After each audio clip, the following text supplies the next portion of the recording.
welcome back to the Not Just a Bikini Girl podcast. Today we have our first official male guest, guys. Big news, big breakthrough, but I'm really excited to have this guy on. We actually started talking from Joe's podcast. He was a host, also he was a guest on my boyfriend's podcast. I was on that anyway. We got chatting and he was so knowledgeable about, you know, all the fitness side of the female kind of industry. I thought, right, I've got to get this guy on. So welcome Mega Marty to the podcast. Thanks, Jasmine. How are you doing today? Good, thank you. You? Oh, it's going really good. Yeah, I was really looking forward to being able to jump on this with you and nail some more stuff down for sure. I think it's exciting. It's what I do for sure. Definitely. We got to this. I think we got to the stage with Joe's podcast. We could have gone on for another hour and a half, and we kind of like, yeah, we need to cut this. Oh, I know. You guys had to kick me off. I was so excited. That's right. Yeah. It's a good sign. It's a good sign. So, for people that don't really know anything about you, if you could just give a brief overview of like what you do. Yeah, I'm actually from Canada, which is the Great White North brother to the States, but I was a personal trainer for years. I currently now do predominantly contest prep, and my clientele in the contest prep is probably about, and I'm doing that demographic up today, which is great to see where if it's still true. It was about 75 to 85% ladies, and I've been doing, we'll say, full-time contest prep since 2011.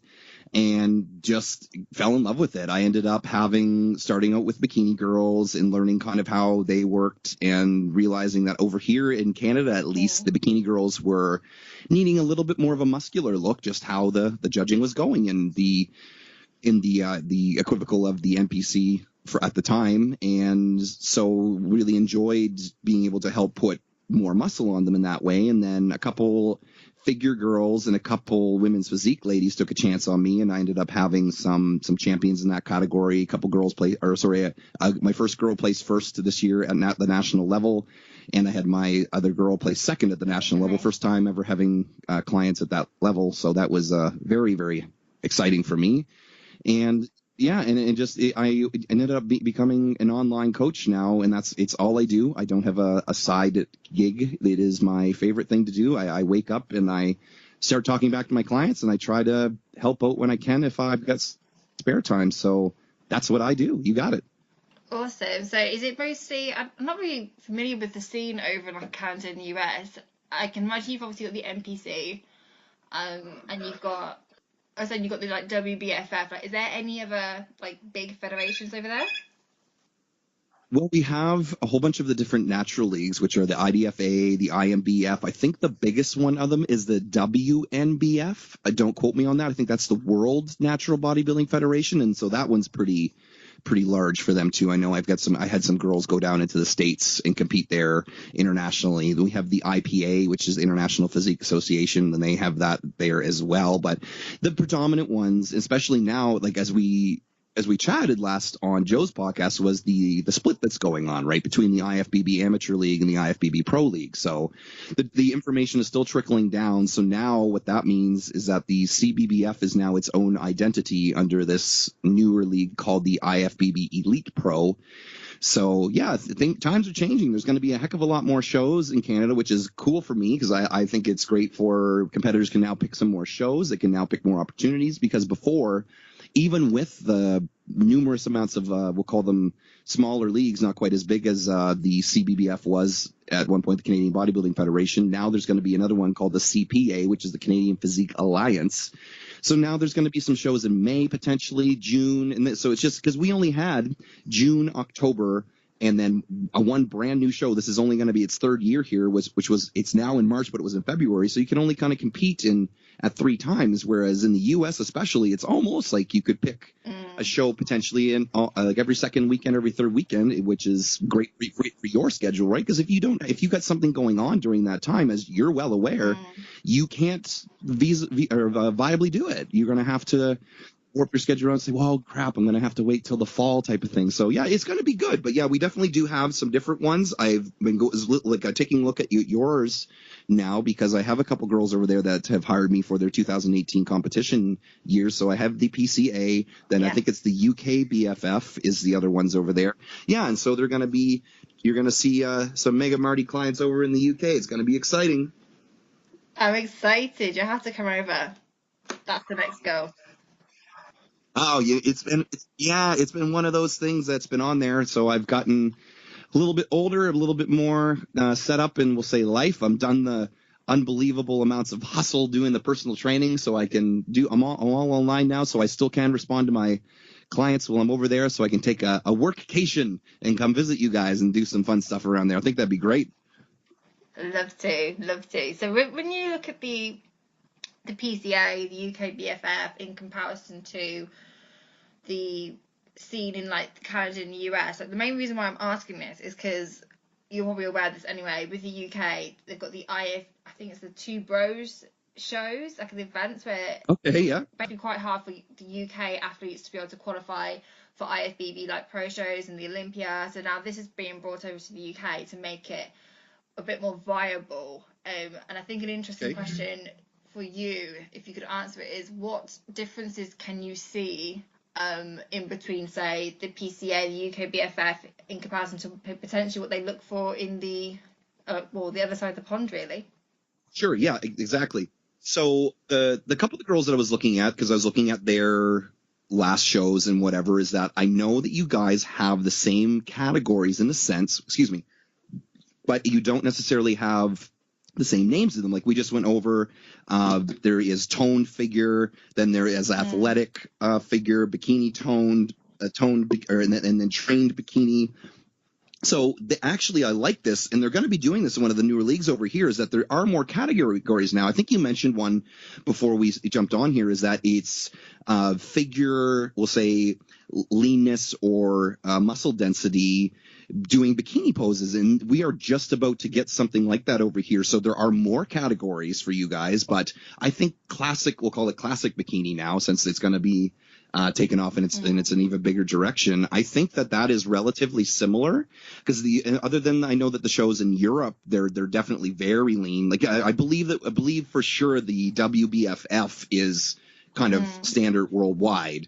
But I do believe that PCA is very, very similar to our CBBF, our Canadian Bodybuilding Federation, and just what the size of the girls that they're looking for. So, and I really do hope that this new IFBB Amateur League, which is now going to have its own divisions in Canada, the US, I bet you guys are going to have it there too. That might be your PCA or something like that, where that's there, because it's like the MPC is now going to the IFBB Pro League, as you probably are well aware. But it's going to be a little bit more streamlined. So like as in UK girls can come to Canada and they look similar. It's not going to be a completely different judging criteria, which I know has been hammering even the US to Canada for years. Like as in Canadians, as I mentioned, they were wanting to be a little bit bigger and a little bit harder. So our women's physique girls at one point were looking like female bodybuilders from the US. And so our bikini girls could potentially, if the structure was right and the posing was right, could have potentially done figure. So the differences are less, I would say, between Canada and the UK, but I think that the USA, at least for the bikini, was after a very I should take away very. They were after a soft look. What do you find is the look? Like, do they gauge more towards the harder girls? We'll call them leaner girls, or what? Who is winning the shows over there? I would probably say the harder girls. It's definitely moved more towards the harder, leaner sort of look.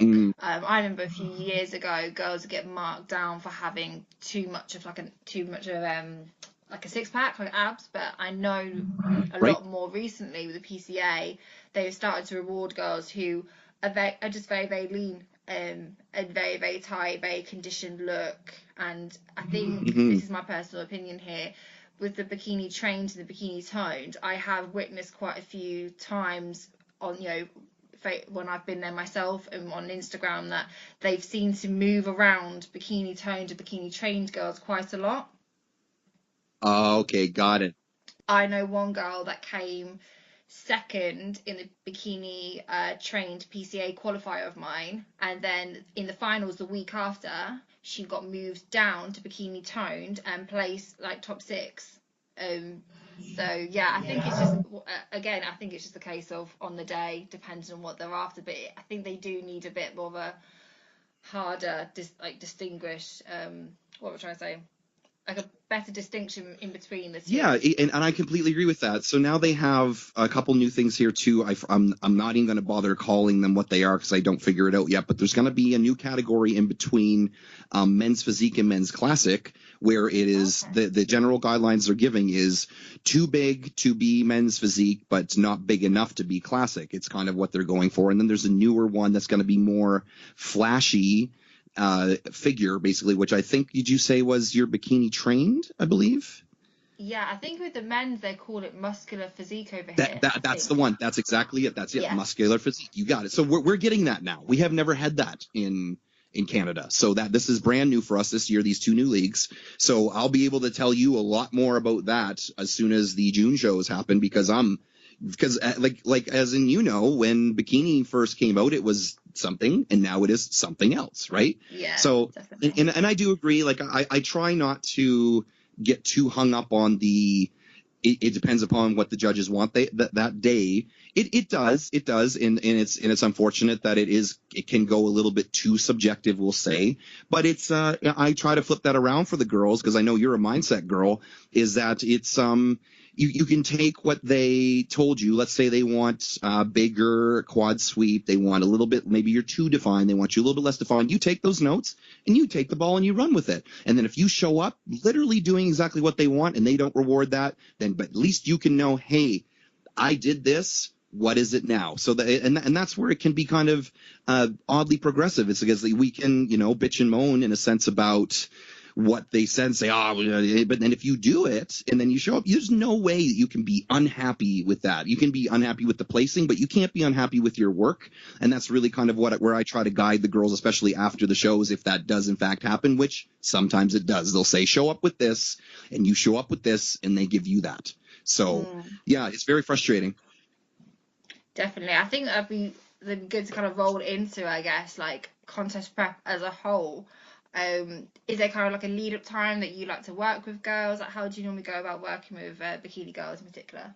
So what I used to do when I used to be a personal trainer is I would kind of rent their space they had, because the gym would close at about 6. And so I would have my bikini girls that were local to me come into the gym after hours at 6, and we would have it was super cool too. It was the big entire open gym. It wasn't a studio with mirrors or anything like that. So it was inside the gym with mirrors. And so that it felt like this big open space, which I was like, this is what it's going to be like. If you're already weirded out just because usually people are here and you're in a bikini, this is good for you, because now you're getting the bigger room. It feels like you're in this huge room. That's what it's going to be like. So I used to do that. I actually do miss that. And what I usually tend to do now is I will outsource my posing, especially because, and this is, I'm glad you're asking this. This is one of the challenges of being an online coach, is to find someone in their proximity that I can trust, especially now with growing clientele in different countries, let alone different provinces, is to find that. And so what I really like to do, and has worked enough, and I'll have to send one for you personally, Jasmine, because you'll get a kick out of it. So the girls will send me their kind of T-walk. If they do a T-walk, or they'll do me I call it the banana walk, because they just kind of walk out like a banana, because they don't walk straight. You kind of walk out. I say walk like a, now you're getting coached right now. Walk like a banana. You make it look like it's a sexy banana. Come out there. You split that banana, and then you wound up on the X, right? And so I'll get them to video their banana walk, and so then I will say, no, you're not bananaing right. And I've literally said that, because that's I try to be goofy as much as I can, but also serious, because it is, if girls are nervous, you've gotta, in my opinion, especially as a male posing bikini girls, it's gotta be safe. You know what I mean? So it is, yeah. And so they realize who I am, what I am, and that's super fun for me. So they'll video it then, and through either usually Facebook or sometimes Google Drive, they'll send me their video of their posing. And so then I will do my posing and I'll say, here's what you did, and I'll pose like them. I'll say, here's what I'd like you to do and why. And as funny as it is, because then that kind of will get some humor across too, but that will really, and then they'll say, oh, okay, like this. And I have FaceTimed, I have Skyped, so we've lived, and I'll say, hand like this, see where your hand's here. And so it does work. And funny enough, that's how I was trained in classic physique posing, was I hired Kenny Wallach, to me, who is the posing god. And funny enough, we're talking about this, I believe 2 weeks ago, he was, because he's I think Kenny be 45 or so, and he's and I'm not going to say out of shape, but he's definitely he's been in ridiculous shape before, but he's not in the shape he once was. And to watch him do bikini poses better than the bikini girls is very inspiring for me. So, and it wasn't, and people were like, who is this guy? I'm like, that's Kenny Wallach. This is the posing god. And so there he is, and the girls following it, and the girls posing he was doing what he did, and she was nailing it. So that's definitely a big part of it too. So if not, I outsource to that locally. I kind of groom some of the people I outsource to.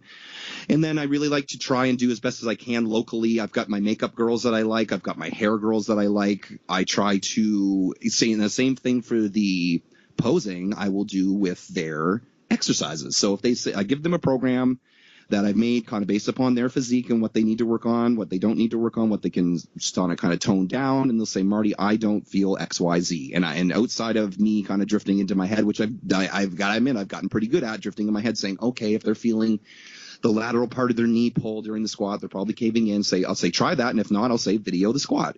And then again, I will stand in my kitchen and I will I'll do exactly the posing. Here's what you're doing. Here's what I want you to try doing. And then that's been working out so well. And then they can get that, which I was a very busy 77-hour-a-week personal trainer. So I do, you don't forget that stuff, right? You're not going to forget the squat. And yeah. I squat all the time anyways, right? But then having to be able to look at so many girls over the years from personal training, I didn't just jump into online with like a schematic. It's seeing these problems over the years, problems, or I'll say a missed technique cues or whatever, and I'll say one or two things to them to get where to work on, and it goes from there. So it really is the full package, and I would be willing to sit on like a debate panel in a sense to people like, oh well, I'm brand new, like now, okay, super rank beginner trainers that have never seen a gym ever. Maybe I'll say, you know what, if I do like a couple personal trainers locally, I will say go see them for a couple sessions just so you know where the machines are, what the machines are, because that learning curve can be hard, of course. But then from there, I would argue that we can do it all. We really can. And then that can obviously be, I don't know what personal training costs over there, but it was around. Oh, right. I know on multiple packages now, I think it's something around $70, $75 for 30 minutes at some places. So $75 would be about, I would say 40, 45 pounds. And so that is 30 minutes, and that can go up to, my dollars, probably anywhere up between 100 and 130 for an hour. And you do that 3 times a week. That's, there is more cost in 1 week than it is in a month with me, and I feel they can get the same service in a sense. Yes, you don't get the motivation in a sense of the trainer actually being there, but I don't know. I could kind of talk about that in a bit. There's like an odd respect, right? Like once we get knowing each other, once we've had a couple assessments, they get to know my tone. Maybe they've watched some of my videos, they've heard a podcast, hi, they do, and then they can go, oh, okay, that's what he's like, and then so that can really hyper jump kind of the coaching, and they know that can not only do it for them, but I have their absolute best interests in mind. Yeah, definitely. I'd like to talk about squats actually, because I know this is something we talked about in Joe's podcast, but I think it's so relevant. Like the squat is obviously this big, I guess it's like this phenomenon, if that's even the right word to say, if I even said it right, because like, I don't know, with Instagram and all that stuff, all you see is girls squatting. Like, they're trying to get like the biggest lifts and all that sort of thing. But I guess from trying to build the glute, trying to build your lower body, I don't know, what is your opinion on the squat? Like, is there anything that girls do that you don't think is maybe the right way to go about it? Be interested to hear your kind of opinion on the squat, Marty. Yeah, sure thing. And that's probably one of my favorite things to talk about. So it's one of the exercises that I have, and I know various other people have their version or definition of the squat. What is the squat? So you'll hear low bar squat, which means the bar lower on your back. You'll hear high bar squat, which is the bar higher on your back. Sumo squats, Smith squats, hack squats, everything is squats. And so that is confusing enough as it is. So can the squat be a very dominant glute builder? Absolutely 100%. And so outside of me watching anybody, some really general guidelines on how that one works is feet are a little bit wider than shoulder width, so not shoulder width. I would turn the toes out about 30 degrees. If you would kind of type in Mark Ripto squat stance or squat width, you'll come up with a little tiny black and white diagram with a picture of like shoes. It's a picture, and it will show kind of that. And that's kind of the great stance, because as soon as you break parallel and you have your hips nice and your knees shoved out so your hips can drop below safely 90 degrees, because if your toes are straight forward and you are trying to come down when you're too narrow of a stance, most people don't have that hip flexibility, we'll say, to keep not only from butt winking at the bottom, which is where your lower back rounds, but that'll be a very predominant quad exercise.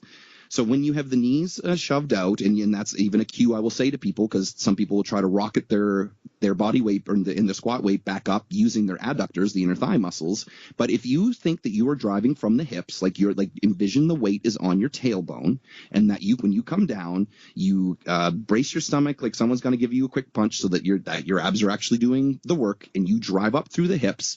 That'll be the easiest way. If you can find out. If you are now, say a glute squatter, we'll call it, right?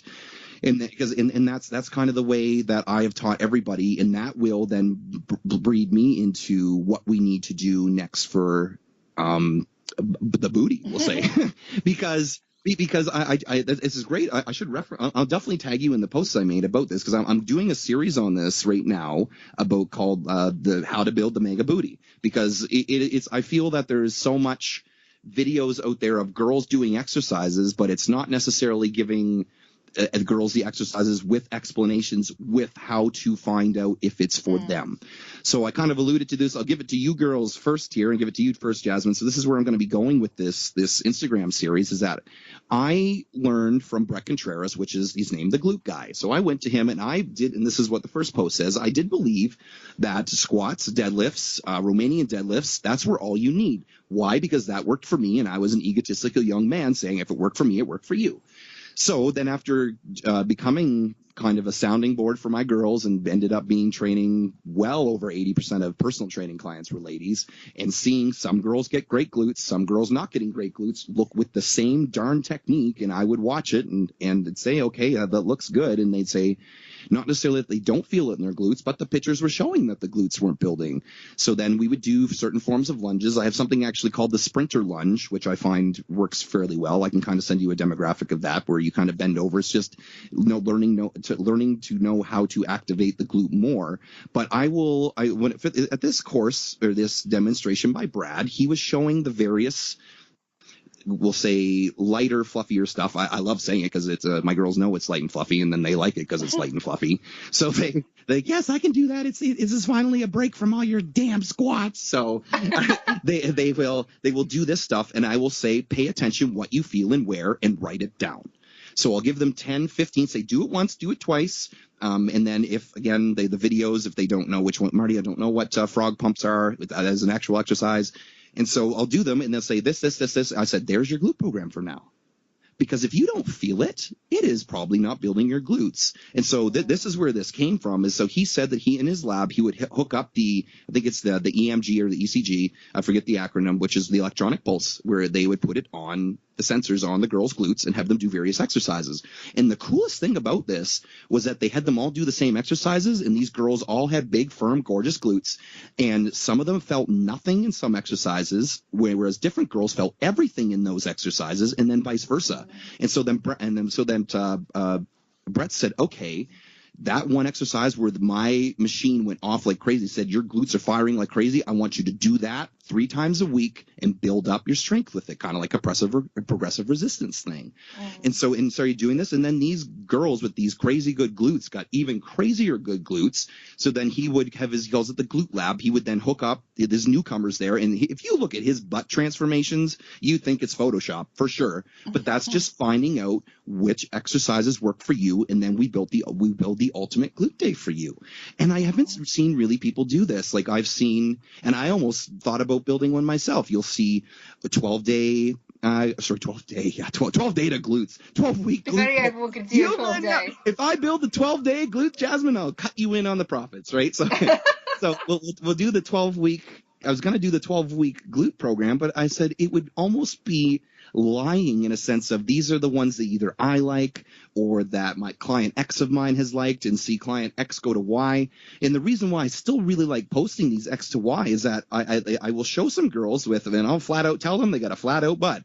And they will build this butt. And I love when people tell me that it's fake, because the one that comes to mind is me and Ashley I put up about 2 weeks ago.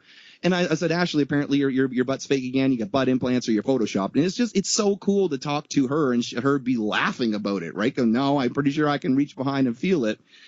And that's what we did. She was the first person I ever did that with, and I did that in person because she was one of my friends that came and visited me. And so we said, do you feel that? No. Okay, well, let's not focus on that. Let's not focus on getting you to feel this magical exercise that everyone says you need to do, because I will tell you, some people flat out don't feel this magic hip thrust, the glute thrust on either the Smith or the barbell hip thrust. Some people just don't feel it. It's not their primary mass mover. They'll either feel their lower back, some weird reason, and their hamstrings are tight. So, and I'll say too, you can potentially fix that in a sense of maybe your hamstrings are tight, maybe your low back is tight, maybe you're not knowing how to fire the glutes yet, which is also a problem, right? And then you can give them the low load stuff, which I really like the band called the Hip Circle. Have you heard of the Hip Circle? I don't think I have, no. So the Hip Circle, I know it's on Rogue Fitness over here, but if you type in Hip Circle band, it's like a fairly short, well, not a rubber band, but like made of fabric, and it can go around your knees, and it's like it's a better version of a band. It doesn't slide, it doesn't, and so there's I think 2 or 3 varying lengths. It's a medium, a large, whatever, and I will have them do the abduction, so where their knees go out, and feel and see where they can feel that, and then we'll have them bend over and like sort of like where their knees, so they're sitting down, their knees are more close to their chest, and then push their knees out. Do you feel that more? Yes or no? And then I'll get them to sit up straight. Do you feel that more? Yes or no? And then get them to do various pelvic tilts, and they'll say wherever that is, as long as you're not moving, which is not going to compromise the lower back because you're sitting, start doing those and just squeeze, hold out, squeeze, and they go, oh, that's my glutes. And the amount of ladies that have said, I've never felt my frigging glutes before this, because they were told squat, squat, squat. So to come back to the original question that you said, it can be, but it sure as heck is not. And that's what the post said. No, it's not the one, just like Lord of the Rings. I don't know if you guys follow, but it's not the one exercise to rule them all. Like it's not if it doesn't work for you, it doesn't work for you. To give a bodybuilding example, Dorian Yates did squats at the beginning of his career, and he hurt himself doing them enough, so he built everything on the hack squat and the leg press. But yet everybody still says, oh, so you got to do squats, you got no legs. Pretty sure Dorian Yates is Mr. Olympia 6 times, so you can shove it. Yeah. Exactly. And I know I've just typed in hip circle band. I know I have got these. I think it was just a different terminology. It's all good. But yeah, I use these, and do you know what? I've got a bit of a love-hate with squats at the moment, and I've been doing a bit more like try and error. And these bands, for me personally, oh my god, my glutes literally go on fire. But when I do squats, it's always quads. My quads just go boom like crazy. But I guess I think 'cause I'm quite tall as well. I do struggle a lot to get that kind of depth and that sort of thing. But right. So what we could do too, like I know that I believe, is Austin still coaching you? Yes. Yeah, still coaching. Yeah. So and I'm pretty sure I can just put my thumb on Austin's face and say, hold on, I'm going to steal Jasmine for a minute here. And so what we could do is video you, and then I can see just without the band, and then see if we can get you to feel it, because I think that'd be super cool. Because I've already got some ideas in my head. As soon as you said tall, you remind me of my client Lee. She's tall, and that we have to do a little bit of weirder stuff, because it's angles on the femur. It can look like a good morning if you're not careful. And so or worst comes to worst, it doesn't work, right? But are you been using the bands around your knees squatting? I haven't actually. No, I've been using them with I can't remember now. what was it? Good mornings, I think I was using them with. Yeah, banded good mornings. Banded, if you put band around your knees doing Romanian deadlifts or like stiff-legged deadlifts. I haven't, no. Yeah, No, definitely try that one.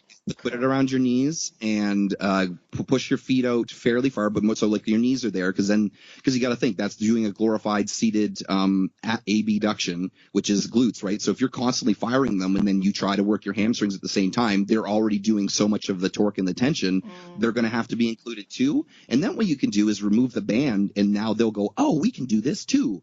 So that's a really good way to try to build them up so that the prime movers, such as the squat, can now potentially do that. I don't like, because now it's honestly going the other way in a sense of everyone is obsessed with the bands. Yes, they're great. Yes, they are a tool. But when the screwdriver came out, people didn't ditch the hammer. You know what I mean? So, I love that because they will. quote.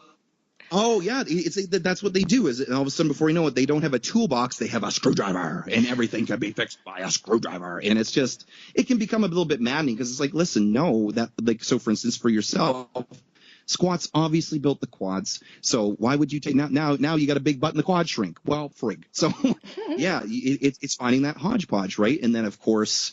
The frequency of the training too has got to depend upon what you do for work, got to depend upon individual recovery capacity. So some girls will have, for instance, that one girl that was doing the seated abduction, I had made her do that 4 times a week just so that the body could then acclimate to it. She wasn't getting any kind of overtraining by any stretch, but then 4 times a week, the brain was going, this is what the glutes do. This is what the glutes do, at least one part of the glutes, right?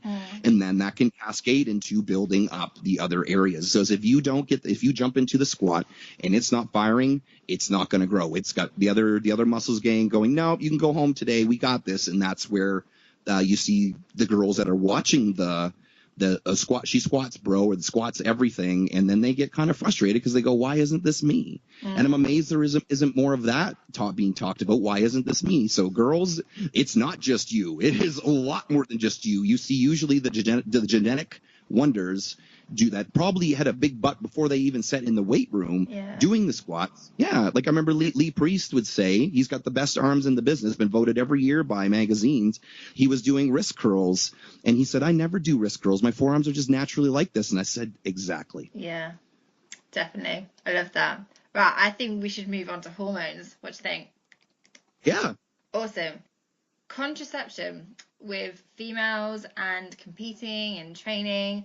I can add my own kind of personal stance on this, but I don't know. I think what kind of issues or potential things have you come across with your own clients when it comes to contraception, whether they're in the off season, whether in their contest prep, just generally speaking when it comes to training?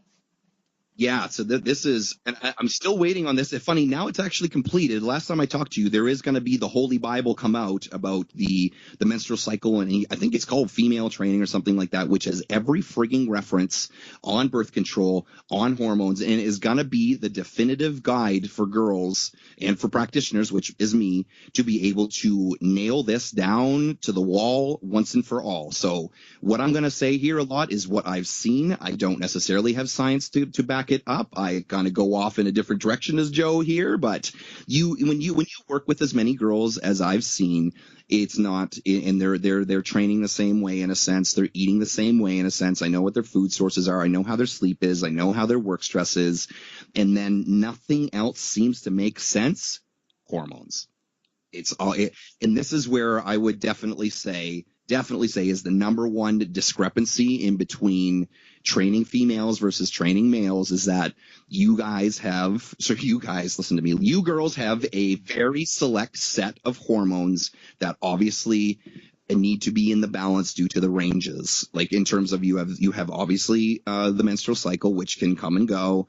You obviously have different responses to stress, and then obviously you have different forms of contraception, and that's what makes my job and their lives potentially very difficult during a contest prep, because we have IUD, we can have hormonal IUD, non-hormonal IUD, we have oral contraception, which can mean a plethora of things.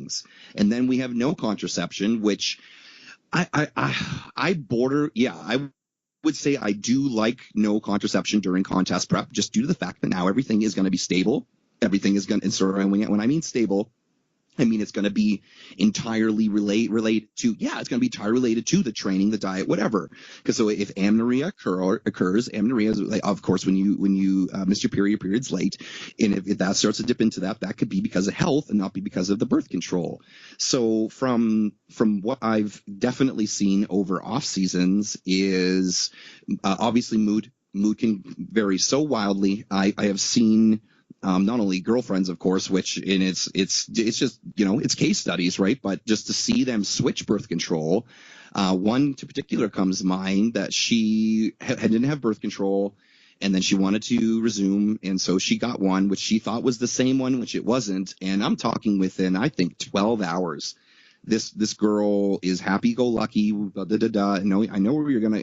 I think I know you know where I'm gonna go with this. Is that she was just a different person, just sad. And it's not by any means putting females down. It's just it was breaking my heart to see that this was this one thing that was supposed to alleviate her very vicious period cramps, to basically making her feel like she wasn't herself. She knew that she was almost like a dual dialogue inside her head, that she was like, why are you crying? But yet she was crying. And I said, listen, we'll figure something else out. I think for your best interest, and I want your decision, of course, on it. What do you think you should go on? She said, I can't do this. I said, then there you go.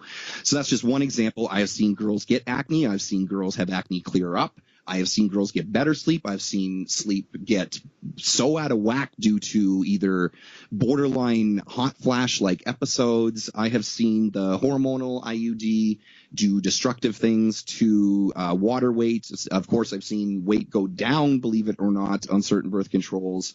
It is by far as well the one factor that a lot of, I know at least male coaches that train females kind of, because obviously something a guy doesn't have, right? We don't really think about. They don't think about, like, the very last question on every single one of my assessments is, where are we at on your menstrual cycle? And so, because it's funny, and I don't, I jokingly wag my finger at my girls and say, because they'll put on their post, I'm up 3 pounds, my mood is down, I had some cravings this week, I don't know what's going on. At the very end, they'll say, menstrual cycle, yeah, it's right now. and it's like some of you girls have the ability to forget that once a month things go way out of whack. But that's why it's so cool. And then even if they do have awareness, now they're starting to have awareness of just what can happen, and even that in itself can start relaxing the girls. So they're going, okay, I've usually gained in between 3 and 5, so let's get. So I try to make it into like a game with them. If they know that they have their menstrual cycle start on a Tuesday, then on a Thursday they're going to be up for 5 pounds for 3 days, and they're going to lose 4 pounds, 3 pounds. And so it's, whatever it is, we will make a game of it. And I'll be like, whoa, what happened to you? Did you go up 2 pounds? And not only that, but you got to think from my standpoint, if they go up the 2 pounds, when usually go up 3, that means we have a true fat loss of maybe around 5 or about a pound, right? So then I get to be able to have a bit more of a job in that sense. So that's kind of where my kind of own adventure has been taking me, in a sense of I have to kind of develop my own ways to gauge that, because outside of meticulous blood work at, the initial part of the menstrual cycle, during, after, but pre, like we are by all means guessing, glorified guessing, educated guessing, and that is the most disastrous thing. So then to talk in the camp of pro contraception is that now we can kind of control the menstrual cycle for the show, in a sense of we can, either stop a couple pills before, and then we can start. So we obviously don't want to have beyond the menstrual cycle during the show if we can avoid that, because havoc just friggin' happens. So we can control it we can, either blow by it or whatever. So that is a very good potential thing to do for at least the show day. Yeah. So how does the because people do say that, like, how does the menstrual cycle, if you come on your period on the show day, how does that actually affect the body? Water retention. Time that like, especially if I've seen over the course of the prep or the off season that they notoriously gain 3 to 5 pounds, even when we do some water manipulation, if I feel they need it, even if we do some form of carbohydrate reduction, which usually I'm not a big fan of, but there will usually something wacky will go on. Not only that, but what happens to your mood?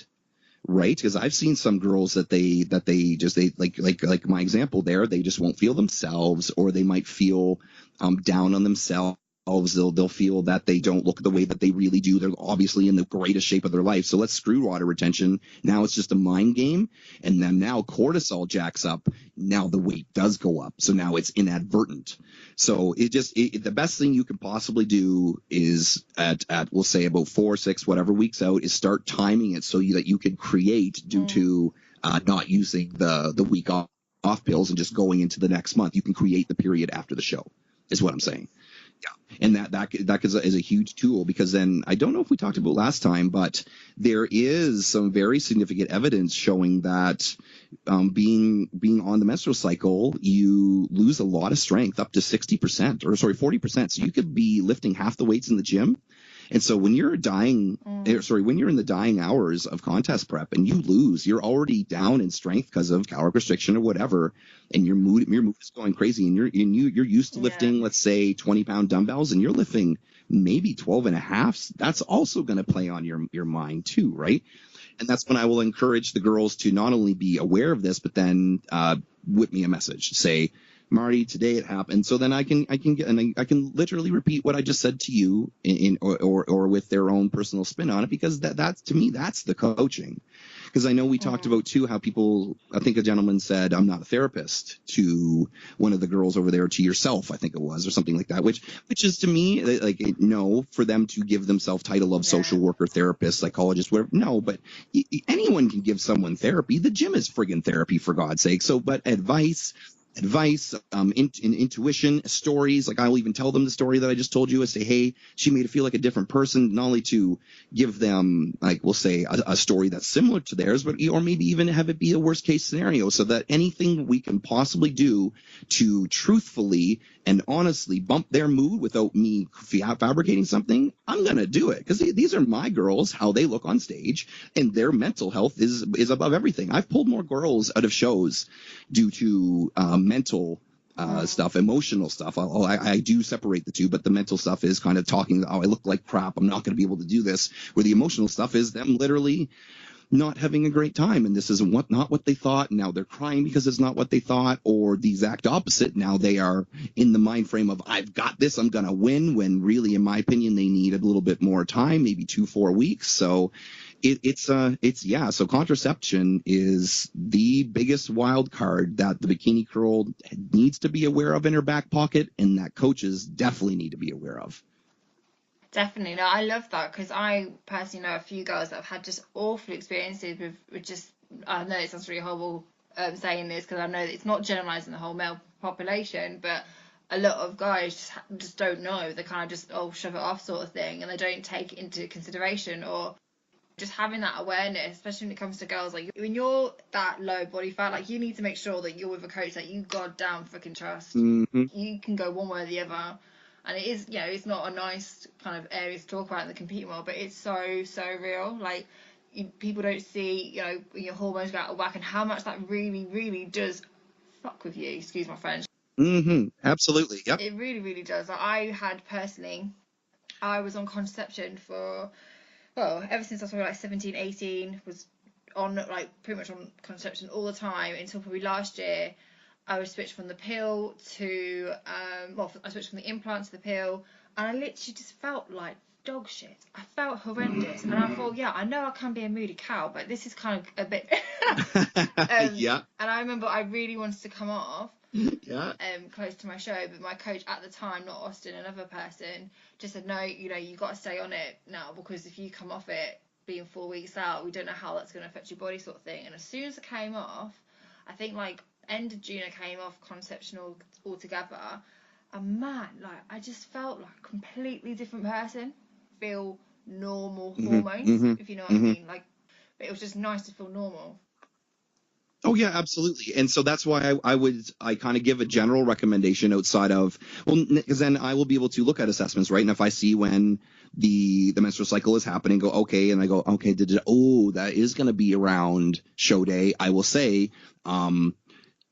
we need to look into ways to kind of, we'll say, bump the menstrual cycle a little bit, or push it a little bit forward, or something like that, or abate it for a bit, because I've actually had, out of all my girls, one that has actually got it, like we mistimed it or whatever it was on, and it was just because of some fluke, and it came, I think, 2 weeks early, and we were shooting it to be 2 weeks later. So I was like, how does it? And so we still did damage control. I calmed her down. I said, listen, we are not letting this hormonal we're not letting this do this to us. We own this. This is our day. And like, I had to, and I'm not really a pep talk guy in the classic sense of being a cheerleader, but like I had to borderline get mad at, like, and I kind of put it all on the birth control in a sense of like, it not that she would have ever blamed me for it. Of course she wouldn't. She knew what was happening. She said, what did we do wrong?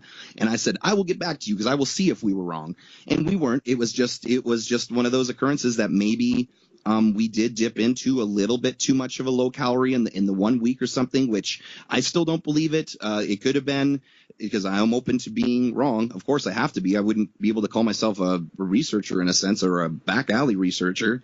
But so then you deal with it. And that's one of the biggest things I would say is that if you do have, you can become temperamental, you deal with it. You know that you gain water, you deal with it. And that's what it is. I won't go too macrocosm on you here, but one of the things that will blow my mind about coaching, still blow my mind, exact term, is how people will say, okay, 12 weeks out, this is going to happen. 8 weeks out, this is going to happen. You don't know that. Even if I've worked with a client before, I can give approximations, because let's say they have more muscle this time. Let's say they've had less time to prep this time. Let's say they're in a different stressful job this time. So I don't necessarily think it's a conceit that the coach will say this is what's going to happen. I think it's a laziness thing, because I am a read and react. And people, it's ever since growing, people will say, hey, what's going to happen at 4 weeks out? And I will say, I don't know. Because we have to deal with that when we come and go. Because just like Mallory's example there, what if they get their menstrual cycle pushed back or pushed forward? Like, we got to deal with it, right? And I've got to have that in my toolkit. I don't just have the screwdriver. I still got my hammer, right? So yeah, so that's exactly what we got to kind of do there. Nice. I think moving on from that, relating to hormones as well, would be really good to get your input, is having a baby. I'm 24, right? Not saying I want kids anytime soon. I can't even look after myself, let alone a kid. Yeah. Obviously, it's good to think long term, right? You've got to think long term. My eggs aren't going to last forever. So, how does that change the body? Because obviously, when you go into fitness competitions, they judge you on your body. Let's be frank here. They judge you on your physique. And everyone talks about how, if you have a baby, your body changes. So, when it comes to, I don't know if you've coached girls when they've been pregnant or after the baby, or how does it work, and how much do you personally think it actually changes? That's a wonderful question. So the one that I know I'll start out with is that when you have cesarean section, that will be the one that, if it's something going to really, really alter you, is going to be that. So I think I'm up to 22 or 23 coached pregnancies, in a sense of they weren't pregnant, they are pregnant, and they stayed on at least nutritionally, but I would say at least 18, 19 of them stayed on training wise as well, and we went through that. And then afterwards, I've got about, I say 4 of them have really wicked transformations, and the other ones, and this might be something you've not even really thought about, the other ones have a new different life perspective on competing.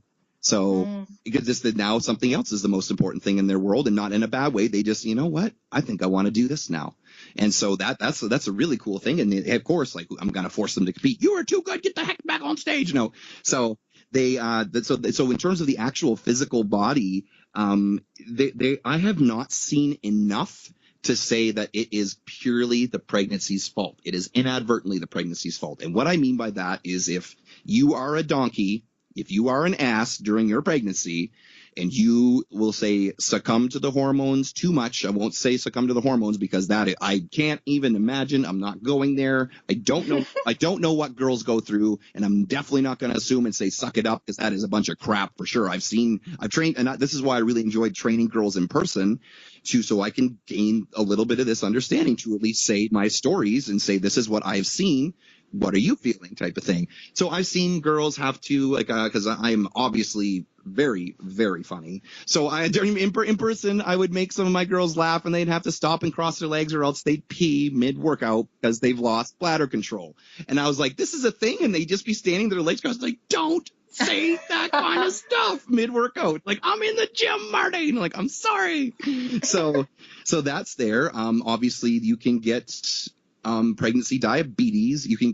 There's lots of fun stuff that can happen. So absolutely, yep. You can. Yeah, absolutely. You can definitely go look that up. And I've had one of my girls, Natalie, definitely did have it, and it was just because she was consuming too much sugar, and then now the pancreas was being overworked, and voila, she developed type 2, which is our type 2 diabetes, a version called pregnancy diabetes, for sure. Pregnancy diabetes? There's lots of this stuff that can go. There's pregnancy bronchitis, apparently. I've never heard of this. And so you become more susceptible in ways. Like, you do get a kind of a force field, like with the placenta and stuff, because you hear, oh, you're glowing because now you've got this additional nutrient supply, in a sense, yes, for you and for baby.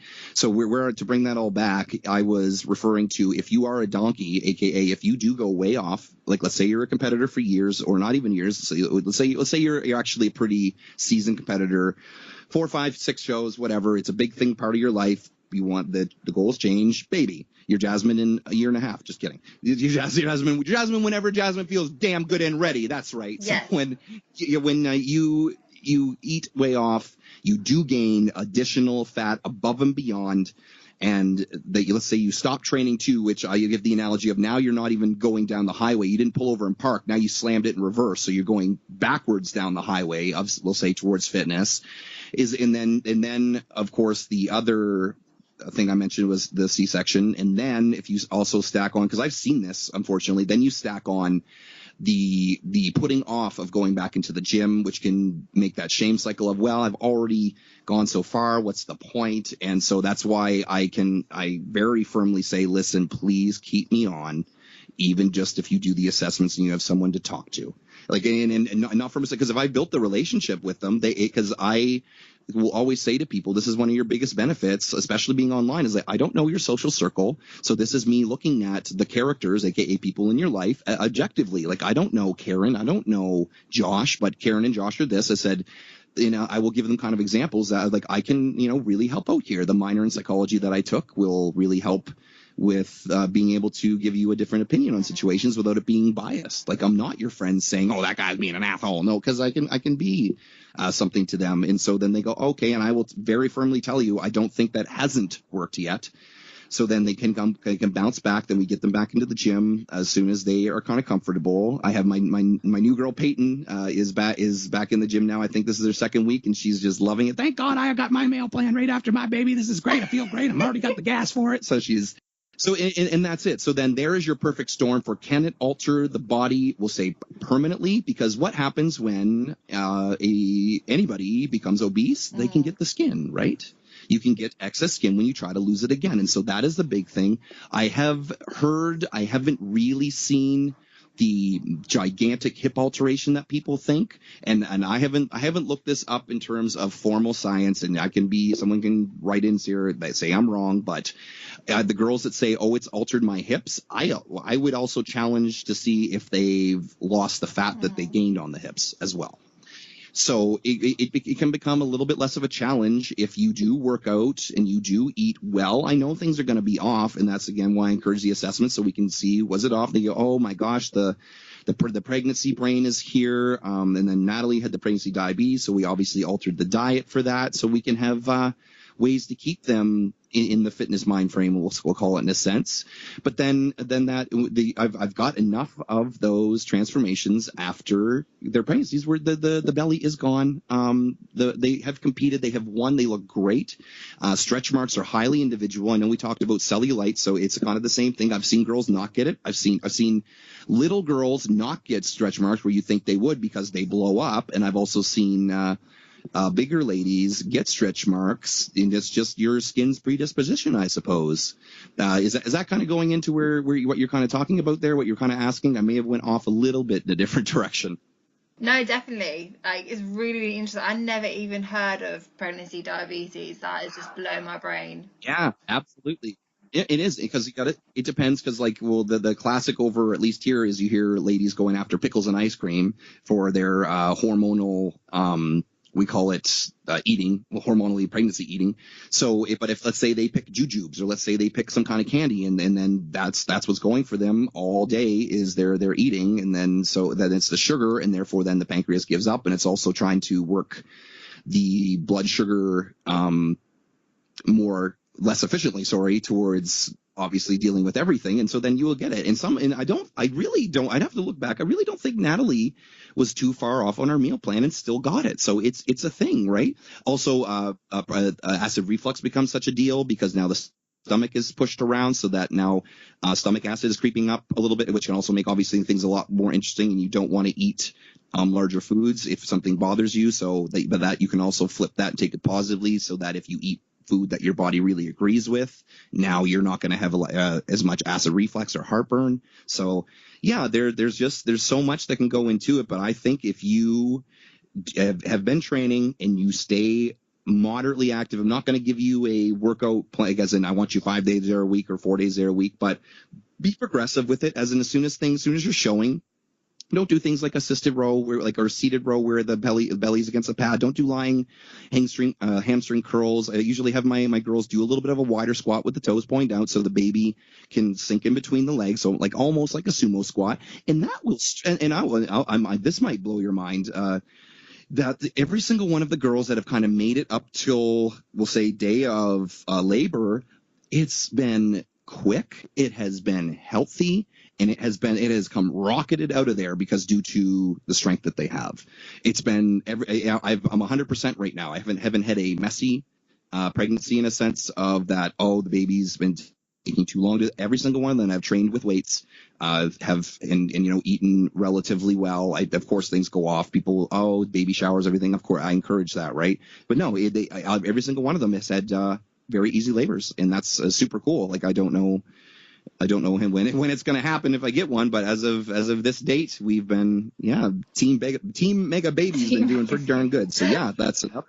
So and I say that to people when they start to say, listen, here is my track record in a weird way. This is it. So and not only that, but then you have to think when you weight train and then you stop for whatever, even the however long the complications, if they do have, or if you have the stitches from the cesarean, is that you are now back at the gym. You haven't lost anything.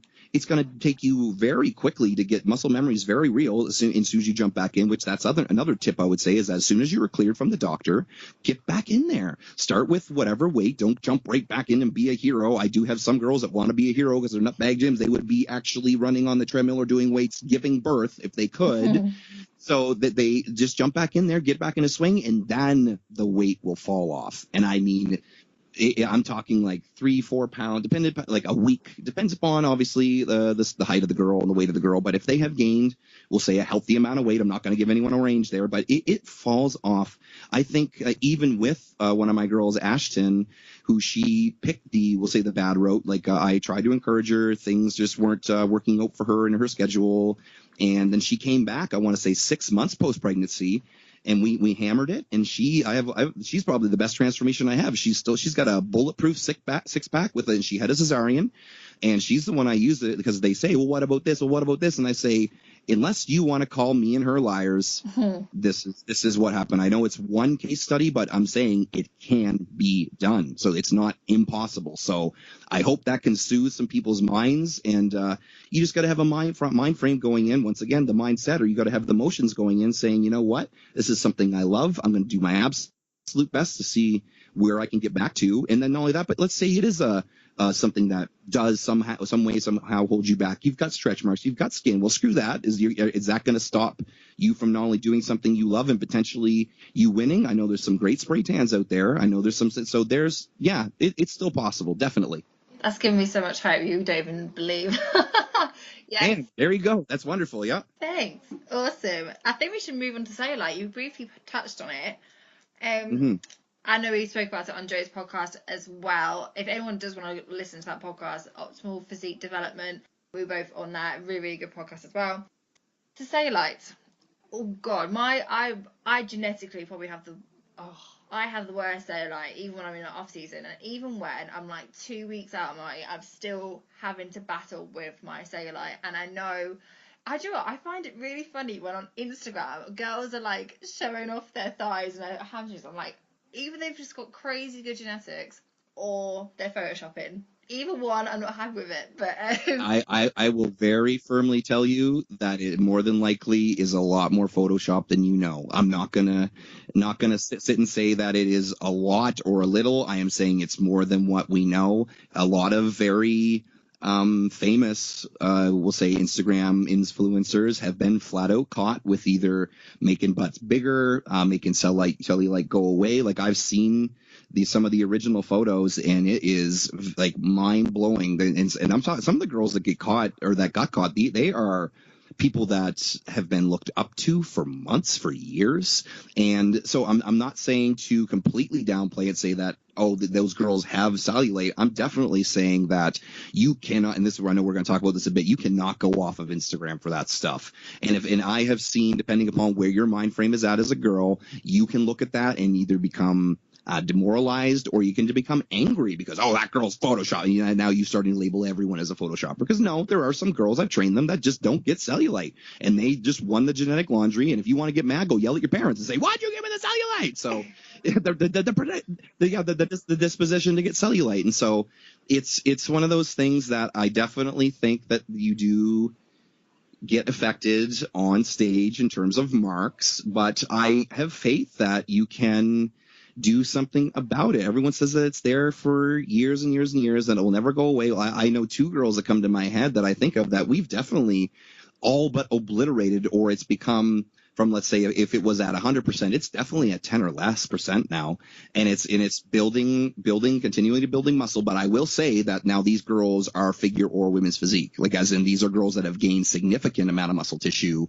And it's kind of, we'll say, I don't know, overlapped or overstretched, or it has been kind of eradicated in a sense, right? And then there's the camp two, which I still am kind of one leg in one and one leg in the other. And maybe it's just my own personal hope, but where it's never going to go away, like as in it's there. But I think that too, it's one of those things that not that girls have created it for themselves, because I know men are been jerk bags and they will say, oh, cellulite, you look gross or whatever. It is a thing that you can either come to terms with it fully in a sense of this might not go away, and if you do believe that, then that's you need to believe that is what I'm trying to say. I know I stuttered a bunch there, but you need to believe that, because that you thinking about it is not helping you at all. And even if it is negative motivation in a sense of I'm going to get rid of this cellulite that is so short-lived, it's like a really crappy iPhone battery in the winter, it's going to drain from you and you're going to need something positive to keep you going in there, or at least some kind of flat-out acceptance. If you look at any kind of 5-step, 10-step, 12-step plan or rule, acceptance is the last step.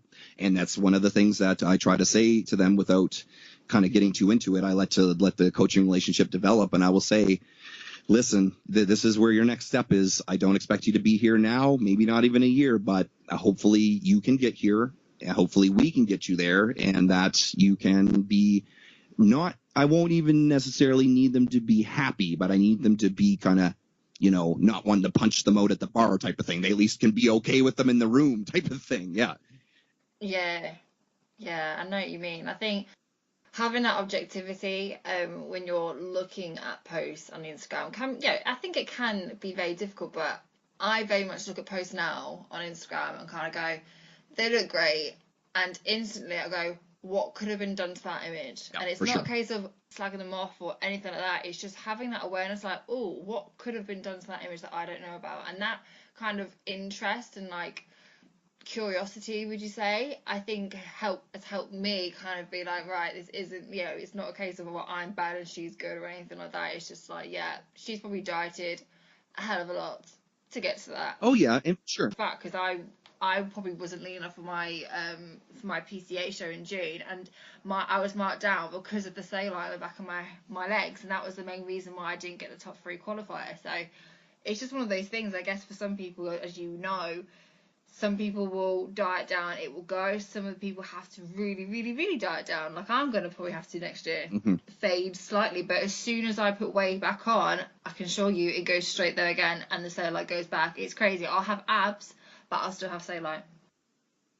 Right. And so then definitely for yourself, like we'll say the off-season acceptance, that like, and yes, it's going to be a bother, but it maybe be a less of a bother, something like that. Right. Like, and that's something that like, and I will tell you as a coach, I've got my hangups for sure. And so it's cool that we have them. And I really wish that someone that is of great influencing status would make a frigging status saying, here is my cellulite in my medium off season. I got it too. And if someone has done that, cool, please someone link me to where that is so I can thank them and use this damn example because I've wanted it forever. But no one's willing to do that. And I will tell you, if that person is a coach or an influencer, they will gain more frigging fanatic followers than you would ever dream. Because where are the girls saying, because you see the posts out right now saying about the before and after photos, like this is how heated I get over this friggin' thing, but you see the girls doing the before and after saying these were taken in the same minute, don't believe everything you see. Well, then why are you having those photos on there too? I'm not calling them out entirely. Like, yes, I know everyone wants to look their best in their photos, but then keep going with it. Go say that you using birth control really screwed you up with your prep. Okay, you got that? Cool. Say you've got cellulite in the off season that you hide like every other normal girl that has cellulite. Say some of this stuff, and then between that, then I will get not only healthier minded clients coming into my practice, but then I think that one of those world will be the better place type of things, right? Because it is. There's so much deception. There's so much look like me, hire me to look like me, whereas they've got the same shit going on inside their head and inside their butt, we'll say, or outside their butt. Definitely. But yeah, that's definitely where it's got to go. So I will say one final thing about the we'll call it Instagram influencers or whatever, is that we've just got to flat out, like when I say we, I'm including myself and a girl, screw it, let's do it this time. So we've just got to stop looking at them so much. The way that I kind of say it is there's kind of evolutions of social media, and is that when you are at your lowest in a point of a mental, like as in terms of telling yourself things, and then emotions in terms of what you're feeling at the time, let's say you don't feel you're going to be ready or whatever, and then you go look at these, that's the worst time to go on Instagram, because now only the negativity comes in. And so then when you are, we'll say, better, you're not as down on yourself, or for whatever reason, depression, who knows, is just stop following them as much, stop giving them the attention, and then you will. So how do you starve or how do you get rid of a beast? You starve it.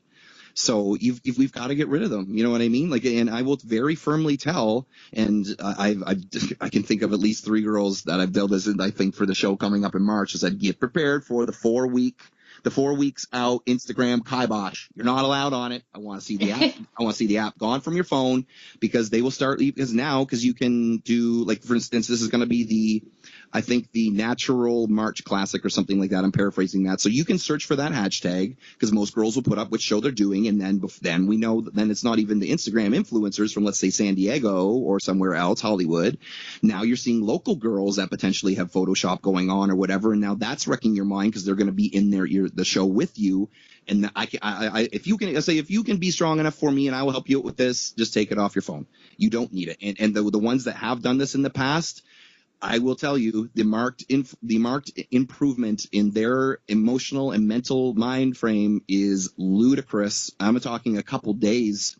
They're just no longer, not only do they have more free friggin' time to do the fasted cardio that they won't do, just kidding, but now they aren't wallowing in the what are they going to look like? What are they going to look like? It's very akin to an ex-boyfriend or an ex-girlfriend, is that, like, if you keep them on your social media, you keep looking at them, it's going to keep affecting you. Starve that beast. Yeah. Just at least, even that's why I say for the 4 weeks, okay, you love your Instagram, you love putting stuff up, I get it. 2 weeks, give me 2 weeks, and then you will give it back. I'm not saying forever. So just do this for me. You like me as a coach. I know the positive effects, and they go, you know what? Okay, screw it. I'll do it. And then, yeah, I've seen nothing but positives. I definitely agree with you on this, and I've had some mixed responses actually when I spoke to other girls about. Well, of course you will get fought on it big time. Oh yeah, but this is my personal opinion. I completely agree with you, and I said this to you again in the other podcast. Is when I'm this time around or next year, when I get 4 weeks out, I'm gonna give Joe my Instagram account and be like, right, here's my photo, here's the caption. But that is it. That is it. I'm not. You're gonna have to post it for me, because I know what I'm like anyway. even get him to change the password so that he has the password for the time being, so only he could post it. Even if you wanted to get in there, you damn can't.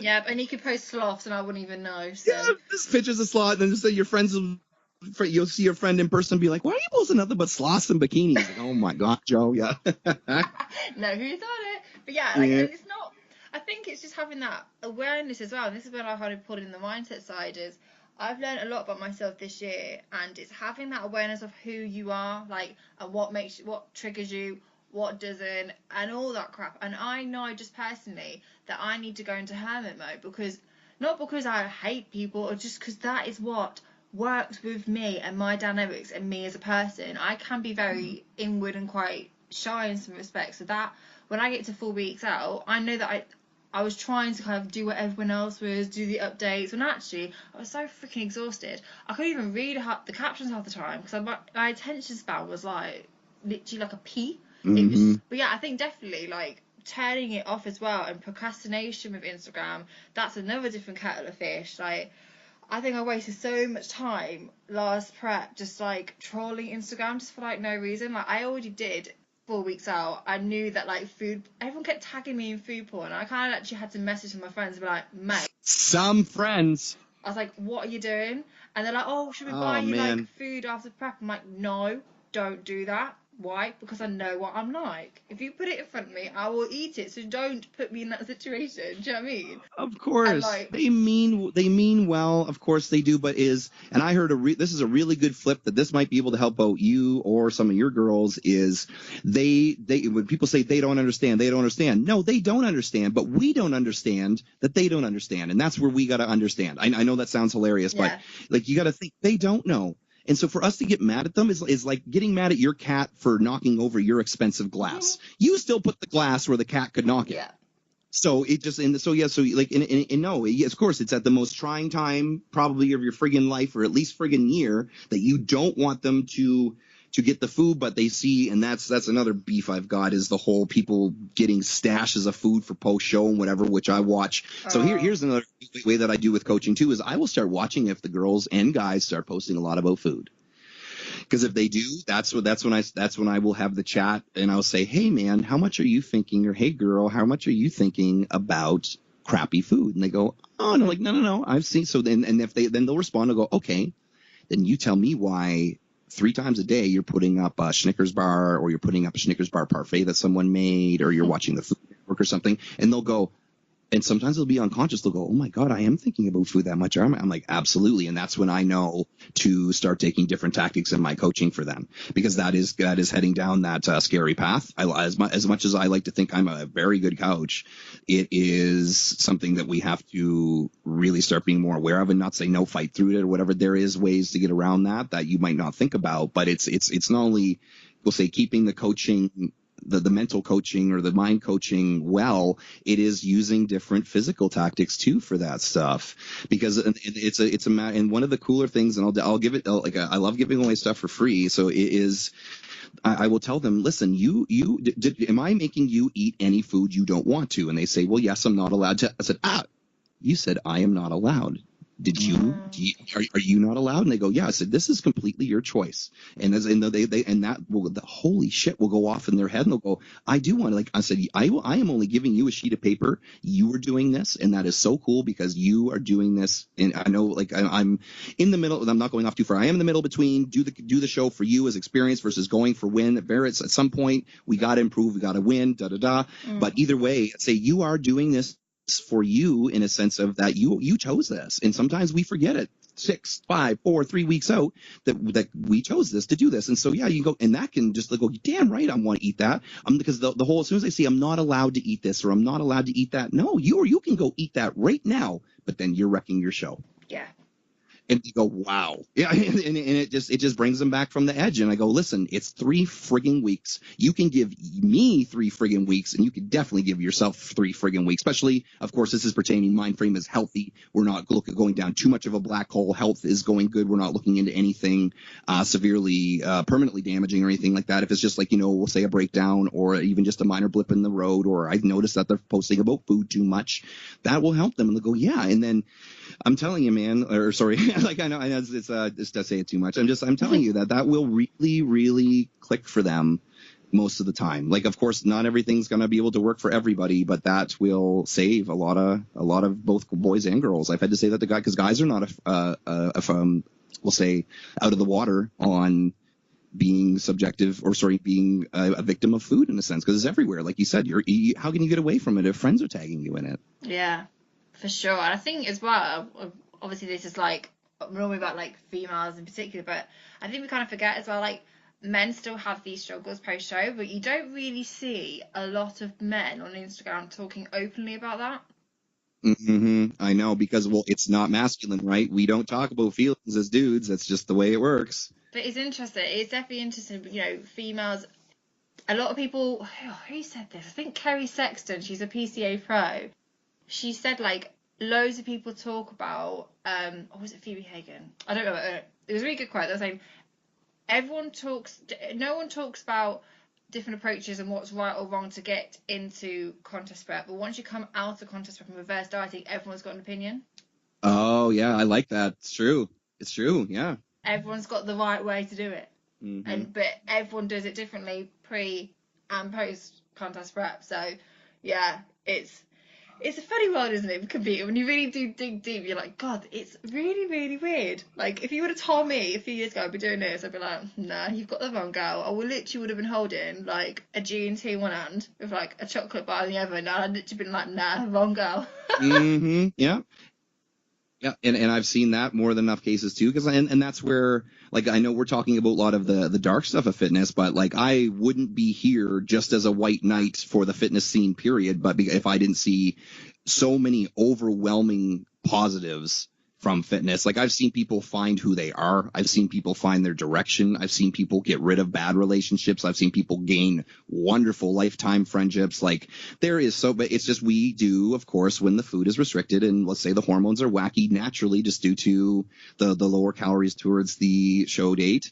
I've seen lots of, bad mind frames going there. And that is, I don't want to say a coach's imperative, but it's would be borderline a necessity to get someone at least that is a educated second opinion to help you out with the being an actual friend, right? Not the and I say that they're not your friends when they tell you, they are trying to be supportive, but we do need to recognize that they don't know, and that will help you too. Going, no, they don't understand that it's that one fry or that one burger, that one drink. Yeah, that could potentially cascade me into a mind frame that I don't want to go there. It's like, because then people never parallel it to, and I'm not saying that food is like drugs, but they never parallel it to that like you would never give a drug addict when they have been doing so well or whatever. You would never give at any point say, hey man, I bet you can have a beer now to an alcoholic or something. It's like, but it is, and it's food for that. So listen, can this wait 4 weeks? Like, can this wait 3 weeks? And that's, and that's cool.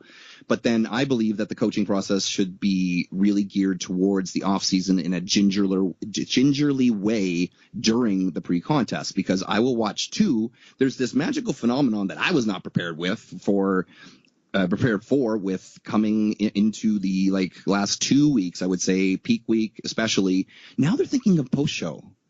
Like, and I'm not talking just about food. They're thinking about, hey, what kind of gains can we make in the off season? What can we change? I'm like, I need you to focus on Saturday, Sunday. I need you focused right here. That is our last priority as of right now. Yes, you have a plan and things. I have built a plan for you. I'm not showing it to you because I know what you're gonna do.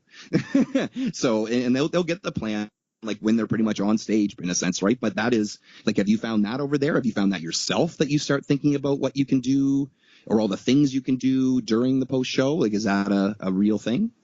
I think for me, my mental mindset sort of strategy was to not see the show as the end goal. And I was definitely thinking a lot more further down the line. Like, I have a really good episode about this, like post show playbook, and it's like, it's the anticipation side. Like, I was kind of preempting things or struggles that I could come across, things that might change. I was very much of I want my brain back more than I'm not bothered with the abs go. Like, I wanted the brain. Sure. I was still trying to work on my business, and I was really getting frustrated that I couldn't put the time and energy into it.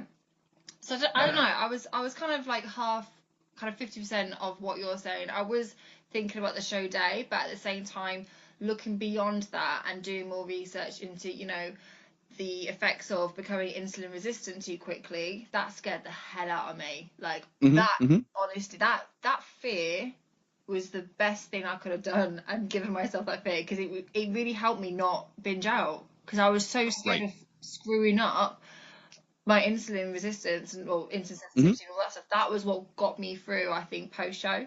And I think as well, I knew about myself that if I went straight into social situations, I would have just kind of probably crumbled a bit. So I gave myself, I think, well, I had a lot of work going on anyway, so I went straight into work, and I think I gave myself like 3-4 weeks until I started to see friends.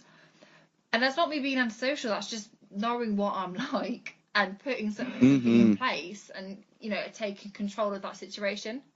So yeah, so if I can expand on that, why I think that what you did was in a sense very right, is that's the conversation I would have with them at that 2 weeks out or whatever. So if they say, I'm worried about this, worried about that, I try to get those concerns squashed. And so that like you said, I really like that post-show playbook. That's awesome. So get that playbook and go, okay, you know what? Read it a little bit, but you know you've got the playbook, you know you've got the protocols, whatever, and then that can just and then now focus on the show. So yeah, like I really like your 50-50 in a sense that you're like, yes, for sure, definitely have that foot in there. But what I'm coming from is with my girls is that I have the playbook, right? Or they are going to have my playbook. And I just wrote a blog on, I called it What Now, What's Next? Because one of my girls, because of course it happens to me. I'm not conceited enough to think that my girls are safe from all the things that could potentially go post show. It's just like a car. My car's never going to break down because no, of course. So she said, I don't know what to do. Of course, what I feel lost. I did a show. What do I do now? And then so I said, you know what? Give me a minute. I'm like, well, of course I meant more than a minute. So I wrote this really, really big blog on post show and just my thoughts of what I've seen, what has worked, what has not worked. And I won't go too far into it, but it's just there are. And that was the biggest thing that I took away that I loved of what you said, is that fitness or the show isn't the end, or it goes past that, and it does. And I will kind of screen the girls that want to have the show as the bucket list, especially in the initial questionnaire, if they say that they haven't worked out before. So I'm going, okay, so now you want to work out just so that, and this is how unbeknownst they are to the whole scene, let alone they might think bikini is something along the lines of a wet t-shirt contest, or they've seen their friend do it and they don't know what it was. It's not to put them down, just that's they haven't done their homework. And so that they believe that they can work out for the 12 or 16 weeks and then they stop. And then if they resume any kind of, we'll say, quote unquote, their normal life, because obviously they didn't come to me in stage condition. So now that, and they're in for, I will say, listen, this doesn't end. Exactly what you said. This is I really would prefer if you do, and I will turn down, I want to say 85, 90%. If they really have a convincing argument and I've talked to them and they say, no, this is now going to become a part of my life, which good enough. I can't think of any one of those girls that have convinced me that haven't stopped doing at least some form of fitness, which is cool. But like, that's a scary thing, because that's the whole, like you said, fitness ends. That's and then you're in this vulnerable, we'll say naked, nutritional and metabolic state, naked. You got to have that playbook. Like, you're darn right. Like, it's got to be there. There's got to be systems in mind. We already talked about this, the whole, how you had one of the worst experiences ever in terms of being left high and dry. Like, that gets me going too, right? Like, there's no way. Like, I am actually formulating. It's cool you say that the post show the post show playbook is that I have and I build to it every time. Like, so now I've got that blog. So I'm going to say, here is your everything, right? Here's some options that now you can think about doing. Here's what to do, what not to do. So yeah, that's borderline imperative. No, not border. That is imperative. Having that, some form of that, is imperative. Yeah, definitely. And I don't know if I don't even think I told people about my situation. I won't say the person who coached me, because they still were decent, like half decent. They weren't the worst coach in the world, but they pretty much just left me to dry. As soon as my show was over, I didn't hear from this person until Tuesday. So my show was like Saturday or something. I didn't hear from them until Tuesday. And as I said, I wasn't going to work with them anymore. But I got no plan. Nothing was sent to me. I wasn't asked if I was all right. Like, nothing about that at all. Whereas this is why, I'd credit to Austin that he gave me. I remember he was competing the same day I was. And I came to the week out for my show, and I said to him, I want to work with you. I can't deal with this coach anymore. And when I felt awful because he was actually the best of me, he actually did my whole plan. Apparently, in between tanning, he was literally like had his tan on, and then he was like replying back to me, making sure that I was alright, which I really did appreciate. And he explained as well why he was doing certain things, like why he increased fats instead of carbs. Because I was really open with him, and I said, look, I can be a bit like, how do I put it? When it comes to carbs, I always think that I haven't got enough. And I'm very much like, I want carbs. But he was very much like, no, you're not getting carbs because you've already had a lot. So we're going to get your fats up to increase, stabilize hormones first. And just having that solid fact and being told why certain things were happening just made it, I thought, that makes sense. Instead of me getting a bit of an attitude, like, he's increased, I've told him I like carbs. It was actually like, no, this is the facts. You need to get your hormones up. That is the priority. Like, that really, really did help me put myself in a good mindset coming out of that show, because I'm right. He knows what he's doing. That was my first experience. And it's one of those things too, to go further into that too. So some of the mental stuff is like, look, you have worked X amount of weeks. You can't give me like a week of higher fats and put off your precious carbs, which you just had, by the way. You just had a cheat meal or whatever. You can't put that off for another week, and you kind of go, oh well, yeah, I guess so. Yeah, right. And so now you've only got the reason why, like the hormones. Now you've got the backup mind frame stuff. So poof, right? And that is all it can friggin' take for you to now not go down this disgusting, vicious, terrible cycle that, in my opinion, could have been prevented pretty easily. Like, I don't want to say that every post show I've ever done has been a walk in the park, because of course not, but at least I think the damage control or the mental control, whatever you want to call it, is there every single time you even initiate that conversation. Then like on the night of the show, hey, what are you doing? How's it going? Then that next day, hey, where'd you go for breakfast? Like, I believe there has to be a copious amount of contact, because you got to think, you're talking to them so darn much, like you said, and now you don't hear anything from them. Like, no, you have a coaching relationship with this person. They have gotten to know you, hopefully, over the course of X amount of time. So what's another, like, and so how, of course, you're probably going to go with this, is that how people have the nerve to say, oh, by the way, if you want that plan, it's an extra X dollars. Oh man, like I will give a minimum of 2 weeks post show, like, and I've just like what Austin did to you, I have done that for more girls and more guys, and like, listen here, and like kind of written it on a napkin. This is it. Tell me what you're doing. Okay, this is it. Go. Here's my number. Text me, because I can't handle it. I can't handle that stuff, and that's how I still know after 9 years professionally, as of this February, it'll be 10 years doing this as my career. I still believe that frigging strongly, and I still get that riled up when I see that stuff. 10 years. That's such. Yeah, it'll be 10 years this February. You got it. Amazing. Because I haven't been putting people on stage since then. Nope. But 2018 in February was when I started. I already was learning a lot about nutrition, learning a lot about training, but that's when I started as a personal trainer, and then started coaching. Yeah, so that'll be a pretty big. I've been around for a bit. I'm not going anywhere. That's what I like to hear.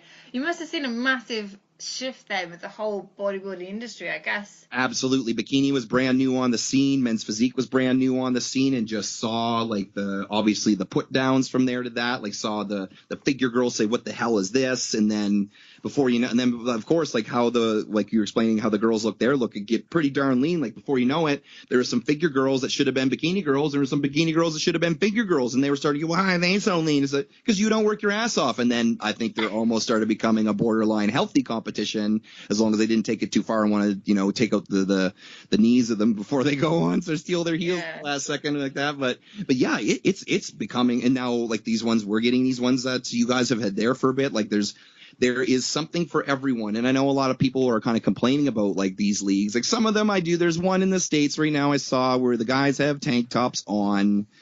What?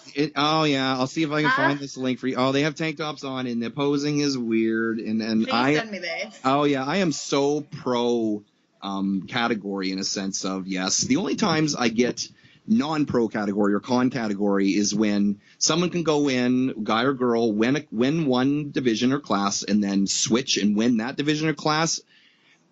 Now you're definitely downplaying and saying we have clear and cut and dry wants and needs for each category. Well, you obviously frigging don't, because there's no way that a triangle could fit in a square hole. Like, there's just like, okay, Yeah. Outside of it, let's say for some fluke reason no one showed up on this show or to this show, then okay, maybe. Let's say there's the only two people in the category, okay, or the other people were complete crap, maybe. But how people can do that, that's a little bit wacky to me.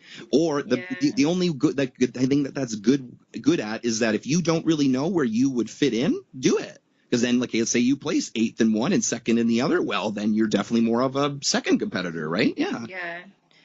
Does it work in Canada and the US? Like, if you turn up on the day and they think you don't fit the criteria of the class that you've got into, they'll move you up or down? You know what? We are actually going through that the first time in Canada now, because this CPA, this Canadian Physique Alliance, which is going to be the Canadian version of the NPC, is right new here. So we've never been able to do cross category ever.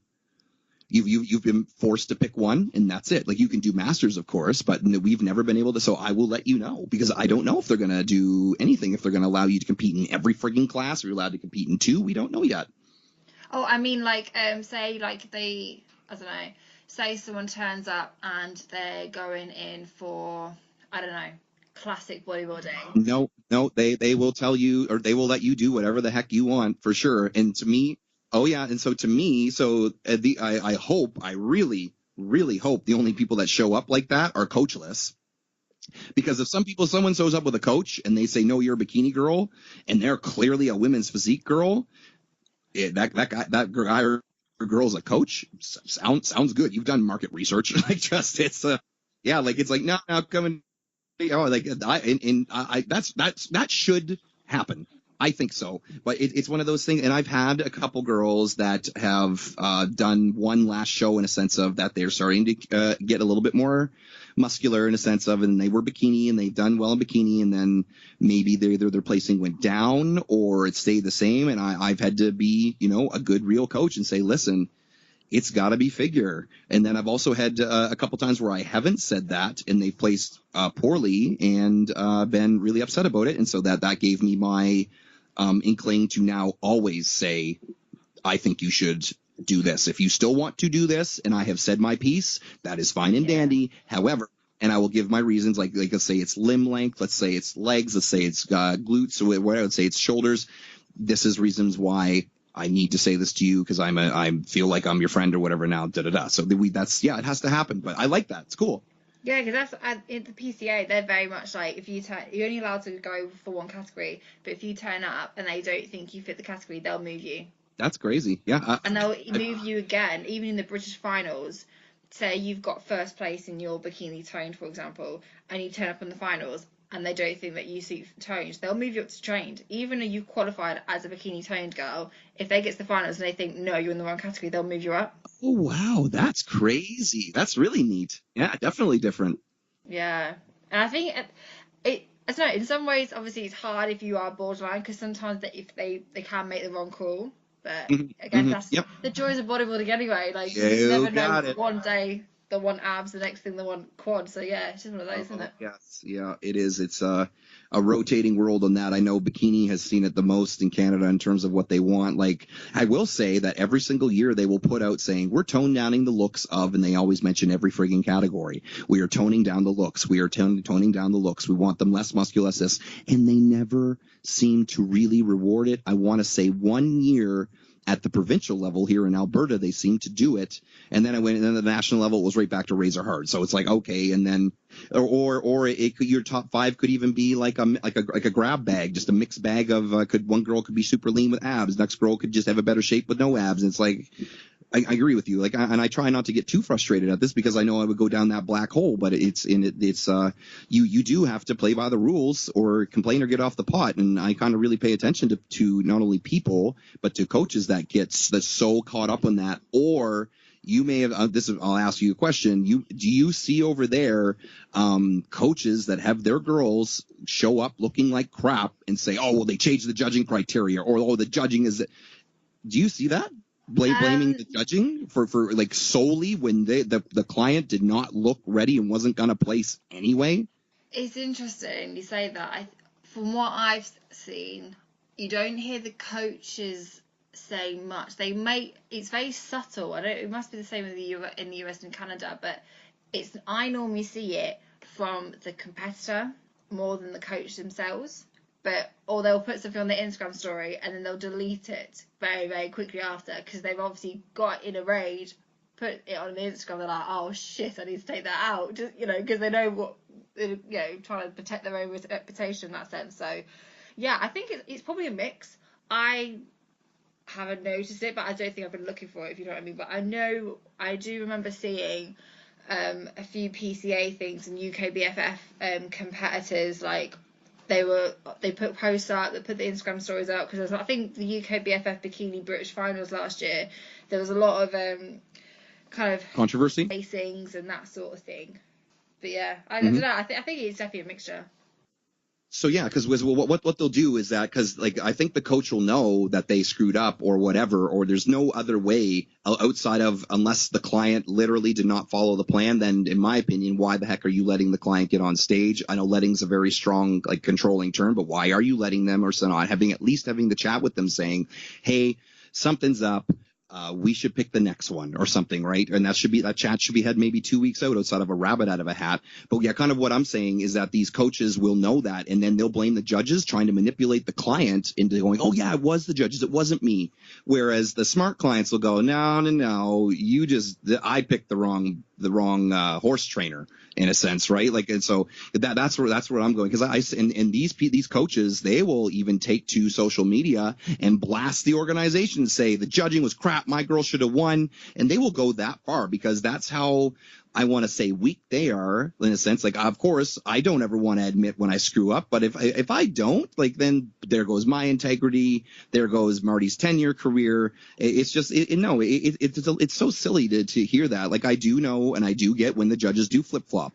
I had actually a really good experience with that, because there is not a lot of politics, I know, in the ABBA, which is the Alberta Bodybuilding Association, where we were, because I had a guy in a show, and I never tell the judges who my clients are, but I'm the MC at these shows, and so I talk to the judges directly all the time, and I never tell them that. And then there was a tie for first in the men's physique category, and my guy came in second. He lost the tie, and so I went afterwards and said to the head judge, Nathalie, I said, hey, can you tell me why Eric did not win first over this guy? And she said, oh, he posed himself out of the show. His posing really wasn't that good. I said, oh, thanks, I'm his coach. And she said, oh, you're his coach? She goes, why don't more coaches come to me and ask that? Like, in that way, not in like, what the hell? So then right then and there, I was like, this is super cool. Like, because now they like, there's no way that, like, there's possibly could be that, because she said, no, he still was game in second if I knew you, or like, she didn't say that, but it was implied, right? So I love that. Like, I don't want my clients to win because of who Mega Marty is, if that ever becomes a friggin' thing. But I think it's ridiculous. Like, and I don't want to go too far into politics. I think they're ridiculous. I think just like prize fighting, boxing, I think all that stuff, the whole fixed stuff, like when girls very, very, very, very obviously should have placed over another girl and they don't, that's a bunch of crap. It's just, what are you showing? Because now you want to talk about complexes. Now we got this girl that thought she was going to win, or coach said they were going to win, friends said they're going to win, everyone thought they're going to come in second, and then now what on that brain? Yeah, well, the judges said, because you can only say so much to the girl saying, listen, it is politics or whatever. It's just like you call a girl a pretty 100 times. One guy says they're ugly, and what do they think? It's just like I've seen it destroy people. There's some discrepancies, obviously, at the pro shows. There's no way that there hasn't been. I've heard it for years. It maybe be as less or more than what we think, but yeah, like that's gotta, if that's happening somewhere, that's gotta stop as well. So yeah. Yeah, there's definitely politics. I think there's politics in the UK, Canada, US, everywhere. I'm trying to be them. Careful about what I say now, but yeah, there is politics everywhere, definitely. It's just hard. Yeah, it's just hard from like the mental aspect, or even like, outside of, you wanted the first or whatever, and you didn't get it. Yeah, you feel terrible for your client, but like and all of that, but then the emotional mind frame is there as a negative. So I find if the coach is going to be negative too, that's just going to perpetuate stuff. And so, and I really like to think, or really like to hope, that if the coaching is out in the media and they see the negativity being floating around, that they kind of gravitate away. Like, if clients enjoy that negativity or enjoy jumping on the bash wagon too hard, like everybody He gets upset. I get it. I get upset. I get it. But if everything is so like and they're very blamey in a sense where nothing is their fault. I don't like they don't mesh with me as clients. They really don't. Like, you know what I mean? Like, and they don't mesh with me as a person because I will blame me too. So that's that's what I like to see, that the coaches, will say clean it up in a sense of become more accountable. Yeah. Definitely. Right, awesome. I think, Joe, I've written down everything that we've covered so I can write it on the podcast description, and I've got 1, Good. 2, 3, 4, 5, 6, 7, 8, 9, 10 topics. Over 10 topics we've covered. I think we smashed it. Good. You got me sweating over here. That's good. Yeah. Awesome. Okay, so I actually ask. You're gonna laugh at this. I ask people what makes them not just a bikini girl, but obviously you're not a bikini girl. But could you give something which is like completely not related to fitness, but people wouldn't? Oh, sure. The three kind of massive passions I have in my life are fitness, fashion, and music. I am a electric dance music DJ here and there. I used to play quite a few shows. I think it's great. I used to be in a punk rock band in university, and I think like I'm not the best at fashion, but I always put up that I'm a semi-pro hair model because I just love altering my hair and doing some stuff like that. And it's a kind of been the different stuff outside of there. And I love that you asked that because I ask on my questionnaire, what do you do outside of the gym? Because I borderline need people to have different hobbies, because let's say if this is it and this gets wrecked, then I know from a mind frame standpoint, this is their only thing they have to rely back on. But so between DJing, I like dancing. I obviously like going to the dance shows, and I do dance. I don't go to as many anymore as I used to because I get up early to check in on the girls on the show day, obviously. Yeah. But and I live in a town called Red Deer where there actually isn't ever outside of maybe 2 a year shows here, so I do have to drive an hour north or drive an hour south to get to them. So I do that purposely. But that's definitely it. I think music is the one thing that always kind of spoke to me the most. And I wasn't the best at guitar, I was an okay DJ, I really like keeping it as something I do for my friends. I've played a couple minor shows as like an opening DJ. That's just something that's pure fun. That's so unrelated to fitness that it's my brain dump. You know what I mean? I still love to listen to new music and to find out new stuff like that. It used to be video games, but everyone says when you get older, you'll stop enjoying video games as much. And man, are they true. I do enjoy a certain, sometimes here and there. It's kind of the same like brain dump, like I said, but it's kind of fallen off there. What is yours? I don't know if I've necessarily heard yours yet. What is your not a bikini girl? Why are you not just a bikini girl? Oh God, I'm quite creative. If you get me with, I'm so old if I'm gonna say this. I love knitting. I was gonna say you're gonna knit me a toque and send me it for Christmas, aren't you? That's great. You got it. I have a thing for toques. I'm serious. I've got probably about 5 or 6 toques from my clients that they've knitted me, and I love mittens and I love toques. So that's the other thing. I'm a mitten and a toque guy. That's my collection. There you go. I love asking these questions to people because it just completely opens like your mind to everything else. Oh yeah, absolutely. Isn't that funny? Is so important. But I'm really arty.